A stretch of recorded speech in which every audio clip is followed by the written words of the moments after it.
আজকে আমাদের সাথে আছেন অনিমা মুর্মু, উনি এয়ারলাইন্সের হয়ে গোলকিপিং করেছেন। অনিমা মুর্মুর কিন্তু একটা আলাদা হিস্ট্রিও আছে, উনি থ্রোবলও খেলেছেন, হ্যান্ডবলও খেলেছেন। তো আমি ওনাকে কয়েকটা প্রশ্ন জিজ্ঞেস করে নেবো। তো আমি যেরকমভাবে আপনি কিছুক্ষণ আগেও বলছিলেন আপনি থ্রোবল হ্যান্ডবল খেলেছেন, তো ওটার এক্সপিরিয়েন্সের ব্যাপারে আমাদের একটু বলুন। আপনি যে খেলেছেন, কোথায় কোথায় খেলেছেন, কি কি ভাবে খেলেছেন? আমি প্রথমে ফুটবল খেলি, তো ফুটবল অনেক কবার খেলেছি, মানে 2015 থেকে আমি ফুটবল খেলছি। তো ফুটবলের সাথে সাথে আবার আমাদের মাঠে থ্রোবল প্র্যাকটিস করায়, দিয়ে স্যার আমাকে বললেন যে থ্রোবলও মানে খেলো। আমি বললাম ঠিক আছে স্যার, খেলতে যাবো। ডিস্ট্রিক্ট আমাদের খেলা হয়, ডিস্ট্রিক্টে আমরা 3rd প্লেস পাই। তো ওখানে 3rd প্লেস পাওয়ার পর আবার দিয়ে এবারে অলিম্পিক গেম হলো, ওখানেও 3rd প্লেস পেয়েছি। এবারে আবার ডিস্ট্রিক্ট হলো, ওখানে থ্রো বলের আমরা চ্যাম্পিয়ন হয়েছি, পুলি ডিস্ট্রিক্ট। তো তারপরে আর এই কিছুদিন আগে ওটা মানে থ্রোবল খেলতে গিয়ে অলিম্পিক গেমে তখন স্যাররা দেখেছিলেন যে তুমি হ্যান্ডবলের কিপার খেলো।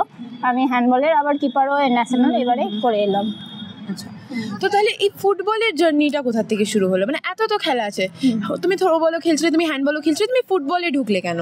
ফুটবল বলতে আমার ছোটবেলা থেকে ইচ্ছা ছিল যে ফুটবল খেলবো। বাবা ফুটবল খেলে, তো আমার ছোটবেলা থেকে যে ছিল যে না আমিও খেলবো, খেলাধুলা আমার খুব ভালো লাগে। তো ফুটবল আমি মন থেকে যে মানে অনেকটাই যে ফুটবলটাই আমি বেছে নিয়েছি। যে দাদাকে জিজ্ঞেস করলাম, দাদা বললো হ্যাঁ ঠিক আছে খেলো। তো আমি ফুটবল খেলছি ক্লাস 9 থেকে, 2015-তে স্টার্ট করি, তখন থেকে আমি ফুটবলে।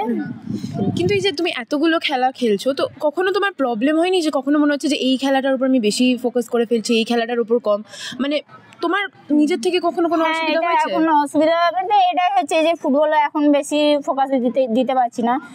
থ্রোবলের আমি ক্যাপ্টেন, ওই জন্য ওটাও একটু দেখতে হচ্ছে যে সবাইকে নিয়ে চলতে হয় আমাকে। তো তুমি যখন খেলতে নামো তোমার মানে মাইন্ডসেটটা কি, তুমি যখন থ্রোবল খেলতে নামো, যখন তুমি হ্যান্ডবল খেলতে নামো, ফুটবল খেলতে নামো, তুমি কি একই মানে প্রিপারেশন নিয়ে নেবো যে মেন্টালি আমাকে এই করতে হবে, নাকি আলাদা আলাদা তোমার প্রসেস থাকে ভাবার যে না থ্রোবলে এইটা করবো, হ্যান্ডবলে অন্য কিছু করবো, ফুটবলে অন্য কিছু করবো? মানে তোমার মানসিকতাটা কেমন থাকে তুমি যখন মাঠে নামো? মাঠে যখন আমি মানে আমাদের টিমগুলোকে বলে দিই যে সবাই গেমে ফোকাস করো, কেউ হাওড়াবে না, এগুলো মেন্টাল দিক নিয়ে থ্রোবলে আমি খেলাই। তো ফুটবলে ওরকম যে পুরো ফুটবল আমি প্রথমে স্ট্রাইকার খেলতাম, স্ট্রাইকার খেলে দিয়ে তারপরে আমাদের উইনে খেলতাম। ওই খেলতে খেলতে দিয়ে আমাদের স্যার বললো, আমি পান্ডুয়ায় খেলি, পান্ডুয়া ক্লাবের হয়ে খেলতাম। স্যার বললেন যে আমাদের কিপার নেই, তাহলে তুমি কিপার খেলবে। বাড়িতে এসে বাবাকে জিজ্ঞেস করলাম, বাবা বললো ঠিক আছে কিপার খেলো, ওটা তো মেন দায়িত্ব যে কিপার কাউকে মানে তোমাকে গোল দিতে পারবে না, তোমার কাছে এই টিমের ভরসা থাকে। তো তখন আমি 2015 থেকে 2018 অবধি শুধু চ্যাম্পিয়ন ট্রফি এনেছি, কোনো জায়গায় ম্যাচ হেরে আসিনি।